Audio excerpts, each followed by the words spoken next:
This news is co-sponsored by Healthy Muscle, 100% authentic supplement store, and Ashi, the fashion studio.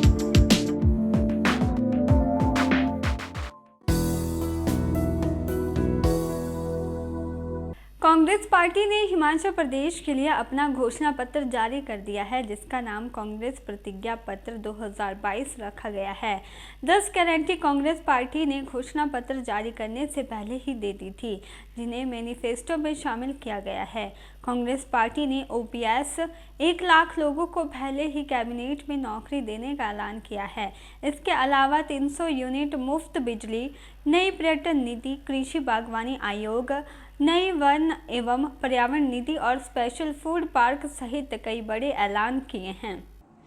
Congress के घोषणा पत्र को छत्तीसगढ़ के मुख्यमंत्री भूपेश बघेल, हिमाचल कांग्रेस प्रभारी राजीव शुक्ला, प्रदेश कांग्रेस अध्यक्ष प्रतिभा सिंह, प्रचार कमेटी के अध्यक्ष सुखविंदर सिंह सुक्खू और मैनिफेस्टो कमेटी के अध्यक्ष धनीराम शांडिल ने जारी किया।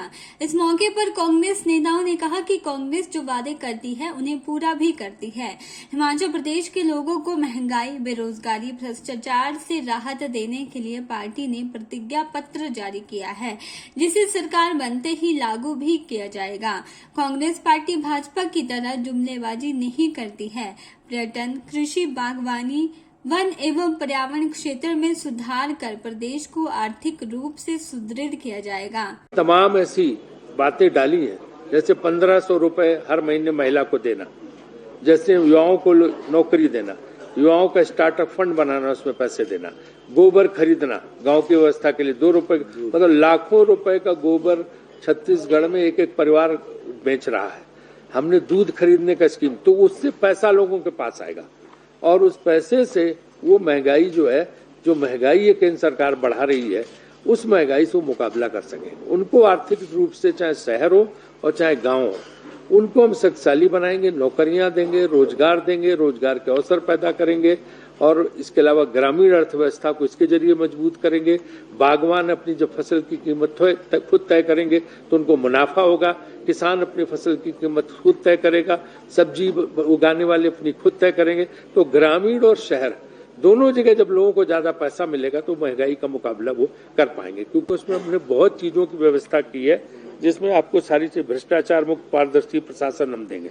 जो नौकरियों में धांधली थी, पर्चे लीक हो रहे थे, उन सब की व्यवस्था के लिए कड़ाई से व्यवस्था की। खेती और बागवानी के लिए आयोग बनेगा और उस आयोग से तय होगी कीमतें। डेयरी विकास, पशुपालन, मत्स्य पालन तीनों को बढ़ाया जाएगा।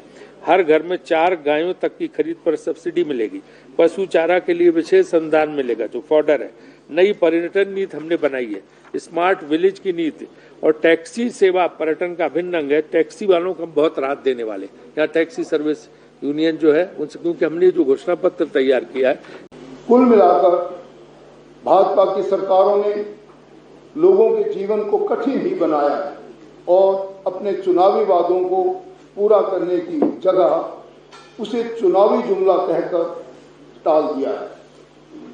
हिमाचल की जनता ने बड़ी उम्मीदों के साथ पिछले चुनाव में भाजपा को वोट दिया था। 5 साल बाद आज जनता अपने आप को ठगा हुआ महसूस कर रही है।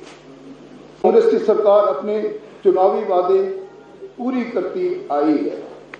हाल के वर्षों में छत्तीसगढ़ और राजस्थान में कांग्रेस की सरकारों ने जिस तत्परता से अपने वादे निभाए हैं, उसने एक उम्मीद जगाई है और कांग्रेस के प्रति जनता के मन में नया विश्वास पैदा किया है।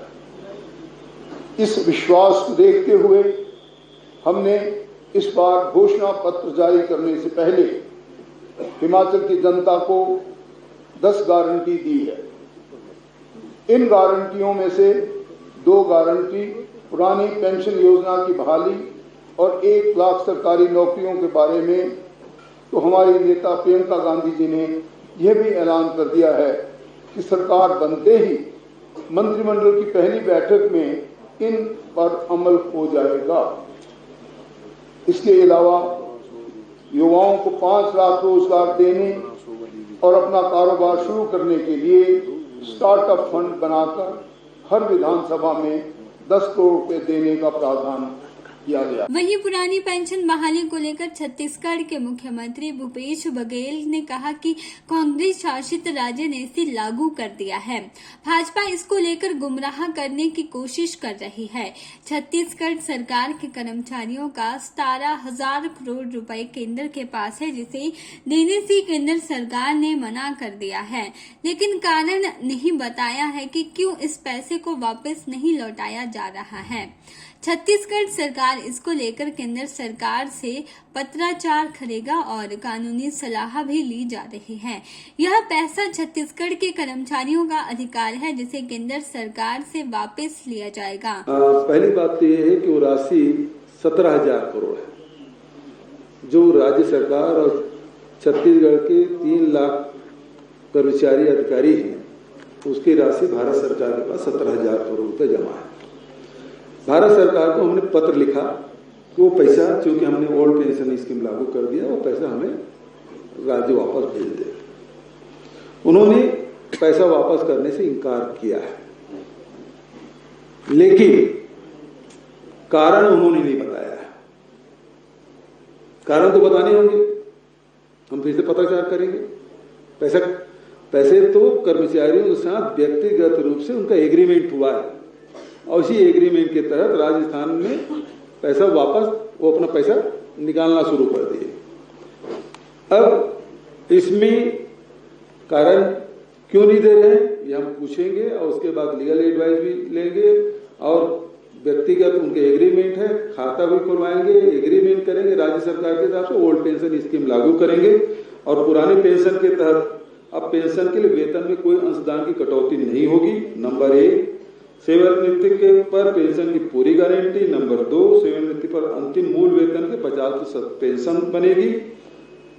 नंबर 4, मृत्यु के बाद परिवार को पेंशन का प्रावधान। नंबर 5, सेवानिवृत्ति पर सामान्य भविष्य निधि, ग्रेजुएटी पेंशन, सारांशीकरण सहित अन्य आर्थिक लाभ की पात्रता होगी। क्या है जीएसटी? आप दूध में, अंडा में, ब्रेड में, आटा में, सब में लगा दिए।